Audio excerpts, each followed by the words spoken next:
Hello po mga kababayan, good evening, good morning, good afternoon kung saan man po kayo ngayon. And ngayon po, meron po tayong reaksyonan patungkol nga dito sa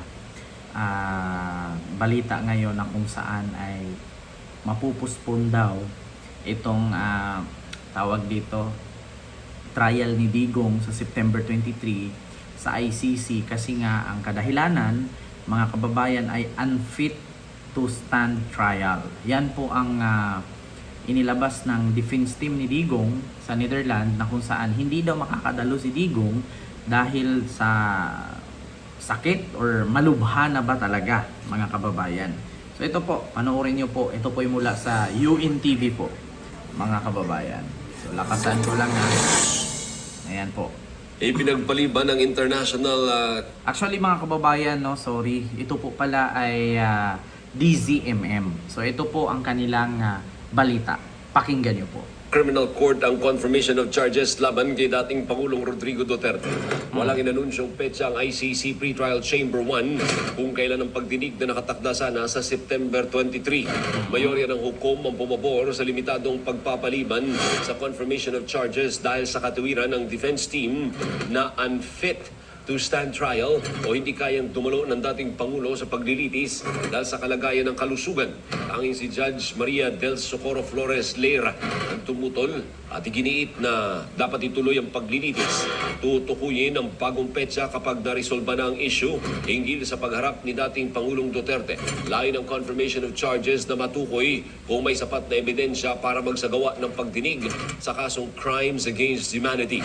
Nauna ng hiniling ng defense team na payagan si dating Pangulong Duterte na humarap sa pagdinig sa pamamagitan ng video conferencing. Gising ng Pilipinas! So yun po mga kababayan, yun po ang binalita ngayon na unfit daw to stand or hindi daw makaharap si Digong sa kanyang hearing sa September 23 sa ICC dahil ang kadahilanan ay may sakit. Nako po mga kababayan. So para sa akin mga kababayan, wag po kayong maniwala dyan. Kung naalala nyo po, ang sabi ni Digong dati, yung mga DDS makinig kayo sa akin kasi pupunta daw dito ang ICC at arestuhin daw ako, pero bago nila ako maaresto makipagpatayan muna ako. Putang ina, di ba? Tapos ngayon mga kababayan, malaman-laman mo hindi makadalo kasi may sakit. Sinong pinapaniwala ni Digong? Mga kababayan, sino ang kanyang inuuto? Tanong ko lang, sinong inuuto niya? Alam niyo sa totoo lang mga kababayan, dahil-dahilan yan Kasi hindi naman kasi nila pwedeng sabihin niya na hospital arrest, katulad sa ginawa ni Gloria Arroyo na nung kinasuhan at ikukulong, ang ginawa niya is hospital arrest, may mga ka-wheelchair, tapos may bracket sa liig. Wala, normal na yan na gawain ng mga politician dito sa Pilipinas. Ang kanilang, instead ng kanilang sasakyan ay mga Rolls Royce, Mercedes Benz, nagiging wheelchair kapag may kaso. Kaso lang mga kababayan, hindi po yan kayang idrama ni Digong doon sa ICC kasi kung sinabi niya may sakit, pwede naman siyang kasi high-tech naman po ang ICC. Detention facility, mayroon naman po sila mga doktor doon, kumpleto naman po sila sa mga aparatus para mapagamot. Ang problema lang mga kababayan ay drama po yan. Huwag po kayong maniwala. Alam nyo sa totoo lang, wala nang dapat ipaniwala dyan kay Digong. Kay kriminal po yan. Sinungaling po yan. Demonyo po yan. Huwag po kayong maniwala dyan. At eto na mga kababayan.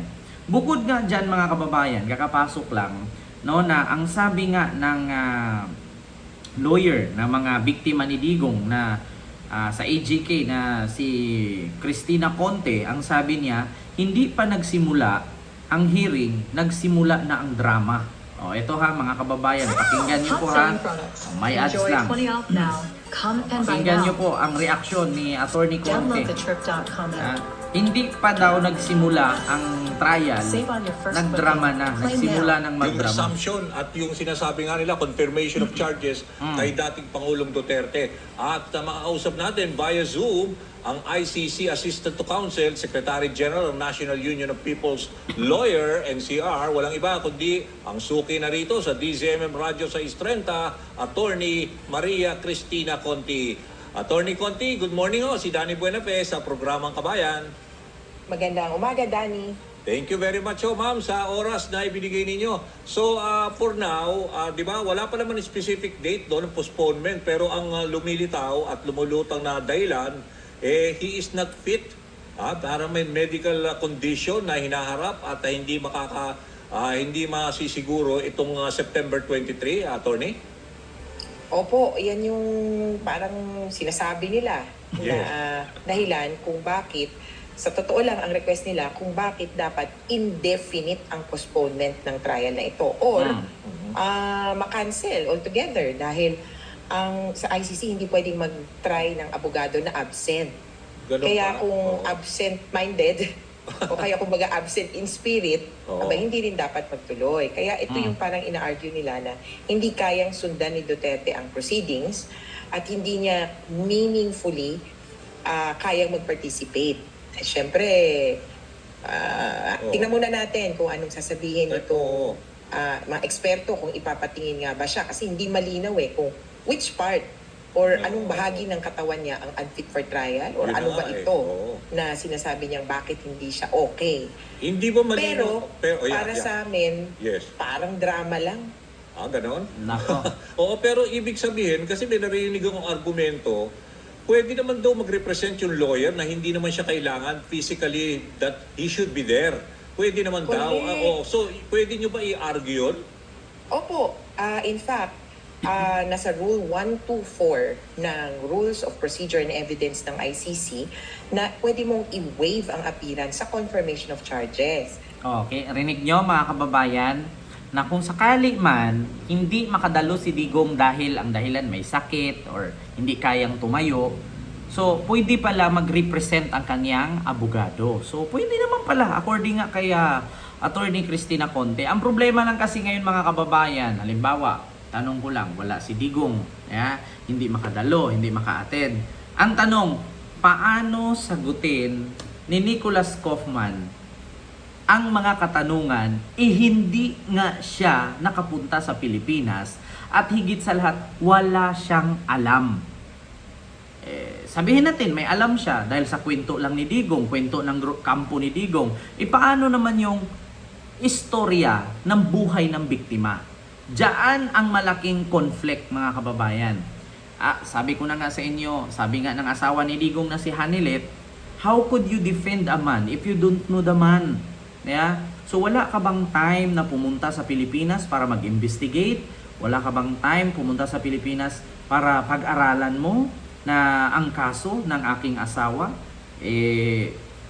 Di ko sure kung nakausap ni Hanilet yan si Kaufman na ganyan kasi ang sabi lang naman niya dun sa interview, gusto daw niyang i-advise si Kaufman at gusto niyang tanungin na hindi ba daw po pwedeng pumunta ng Pilipinas si Kaufman, mag-gather ng information, kumuha ng mga sagot kasi mahirap kasi. Kaya nga sabi niya, how could you defend a man kung hindi mo naman siya kilala? So ngayon mga kababayan, kahit sabihin natin si Digong ay haharap mismo, mahihirapan pa rin mga kababayan kasi bakit? Si Digong, kahit si Digong ang kaharap, hindi po niya kayang ipanalo ang sarili niya kasi sinungaling po yan. Hindi po niya kayang pasinungalingan yung mga inaamin niya sa Kongreso, no? Sa Senado. Katulad na lang po dito mga kababayan, yung mga pag-amin ni Digong. Ito, kahit sabihin mo, totoo ba na pumatay ka? Totoo ba na ikaw yan? Totoo ba na may pinatay kang ganito, pinatay na ganyan? Mismo mga kababayan, ito po, ipapakita po ito, mga kababayan, na inamin nga niya. So, ito, mga kababayan. Ang DPWH. Why do you have to wrap it as a... Patagal ako pumapatay ng tao hanggang ngayon hindi pa sila nakabayal ng kaso? Patagal ako pumapatay ng tao hanggang ngayon hindi pa sila nakabayal ng kaso? Oh, yan pa nga lang mga salitaan mga kababayan. Diyan pa lang si Digong tameme na. Bakit? Mayabang eh. Akala niya siguro hindi siya makulong sa ICC kaya nilaro-laro niya itong Senado at Kongreso. Ang problema lang mga kababayan sinuko nga siya doon, kinulong nga siya doon. O yung kayabangan kasi ilagay sa lugar. O sa sobrang kayabangan, nga. O, hindi nyo pwedeng idahilan ngayon na may sakit-sakit. Kasi according nga kay Attorney Conte, no? According nga kay Attorney according nga kay mga kababayan, Attorney Conte, na kahit wala si Digong, pwede namang humarap ang kanyang abogado. Oh, ang tanong ngayon, kahit nga humarap si Digong, hindi siya mananalo sa kaso. Paano pa pag si Nicolas Kaufman pa ang haharap dyan? Wala namang alam sa pangyayari sa Pilipinas. Kasi nga, wala naman siya dito nung panahon na presidente si Digong. Oh, nakapunta man siya ng Maynila, pero 2001, 2016 si Digong naging presidente at inamin nga ni Nicolas Kaufman, nakapunta siya ng Maynila, nakausap niya si Imelda, 2001 at hindi pa daw kilala at that time si Digong na maging presidente or hindi pa kalat ang pangalan niya bilang politician. Kalat lang dun sa lugar niya sa Davao. Pero in the whole entire Philippines, hindi. So yun ang masasabi ko mga kababayan. Drama lang yan. Huwag niyong paniwalaan dyan. Masamang damo, matagal pang mamatay yan. Aabot pa ng 300 years old yan. So yun lang. Maraming salamat and see you next vlog. God bless. Thank you.